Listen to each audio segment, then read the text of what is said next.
Doctor साहब, doctor Ganesh versus advocate Manoj Shrivastava के मामले को लेकर के इस समय मुद्दा तूल पकड़ता जा रहा है। What do you want to say regarding this matter? मैं इस मामले में यही कहना चाहता हूं कि इसमें शासन प्रशासन को इस मामले को बहुत ही गंभीरता से लेकर शीघ्र निस्तारण करने की कृपा करें। यही मेरी शासन और प्रशासन से अपील है। और बाकी जो ये मुद्दा ये वर्सेस चल रहा है ना, ये डॉक्टरों वर्सेस वकीलों का मुद्दा है, ये पर्सनल मैटर है, ठीक है। तो ये वकीलों वर्सेस डॉक्टरों का मुद्दा है ही नहीं, ये मुद्दा पर्सनल है।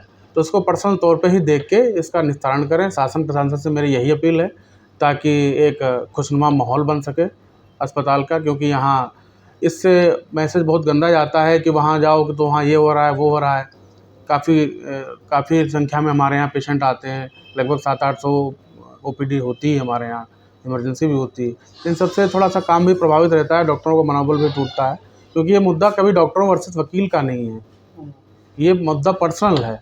तो उसको उसी तौर से शासन प्रशासन से मेरी यही अपील है कि उसको पर्सनल तौर पे देख के उसको निस्तारण करें। डॉक्टर साहब, इसमें डॉक्टर गणेश को अगर देखा जाए तो he is looking a little bit depressed. हाँ, मैं कुछ दिनों से देख रहा हूँ कि जो है इनका सेहत भी डाउन हो रही है। एक आध बार इन्होंने फ़ोन करके बताया भी था, इनको सीजर वगैरह झटके-वटके भी आए थे। तो हो सकता है इस मानसिक दबाव के कारण ही हो। तो ये है जी। एक एक्शन लिया गया था, एफआईआर दर्ज कराई गई थी डॉक्टर साहब की तरफ से। इसके बाद क्या और परिस्थितियां बिगड़ी हैं, क्या लगता है? नहीं, उसके बाद प्रशासन से हम लोग मिले थे तो उन्होंने कहा कि हम अपना काम कर रहे हैं, कार्रवाई कर रहे हैं। उसके बाद जो है चीज़ें डॉक्टर साहब ने बताया कि वो कुछ लोग पीछा कर रहे हैं मनोज वाजपेयी या ऐसा कुछ करके, तो वो चीज़ नहीं होनी चाहिए। मामला अगर पुलिस के पक्ष में है तो पुलिस अपने आप उसका इन्वेस्टिगेशन करके उसको निस्तारण करेगी। बाकी ये मुद्दा जो है ऐसा नहीं है कि डॉक्टरों वर्सेस वकीलों का है।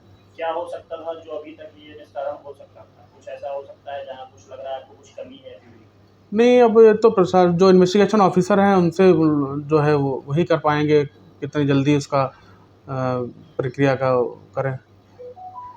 डॉक्टर साहब, आप कितने वर्षों से यहाँ पर तैनात हैं सीएससी गोला?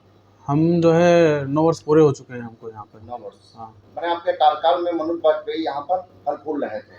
नहीं, फल फूल नहीं रहे थे। मनोज वाजपेयी 1-1.5 साल से आए थे अपना इंटर्नशिप करके, तो दवाई काम करते थे, आते थे हॉस्पिटल में, मिलते थे। मेरे कमरे में तो कभी बैठे नहीं। अब ऐसे कोई पेशेंट बन के आए या कुछ करे आके तो हम उसको नहीं कर सकते हैं। वो लेडीज रूम में बैठते थे, डॉक्टर साहब ने मना किया, उसके बाद से ये सब समस्याएं पैदा हुई। आपने क्या महसूस किया उनको आना जाना उनका और उनके बिहेवियर को लेकर के? नहीं, आना जाना क्या, अब यहाँ पे कोई भी अगर पर्चा बनवा के अगर घूम रहा है हॉस्पिटल में तो हम उसको मना कैसे कर दें? अगर कहता है कि उसको मना करो कि हम भाई दिखाने आए हैं, कई बार टोका भी गया, ऐसा नहीं है। पहले भी मना किया गया कि भाई यहाँ हॉस्पिटल के टाइम में बिना मतलब में मत बैठो। फिर उनकी शिकायत आशाओं द्वारा शायद तहसील दिवस में की गई कि महिलाओं के कक्ष में बैठते हैं, उससे महिलाओं को तकलीफ़ होती है। फिर डॉक्टर साहब ने उस पर एक्शन लिया, उसके बाद से ये सारी चीज़ें शुरू हुई।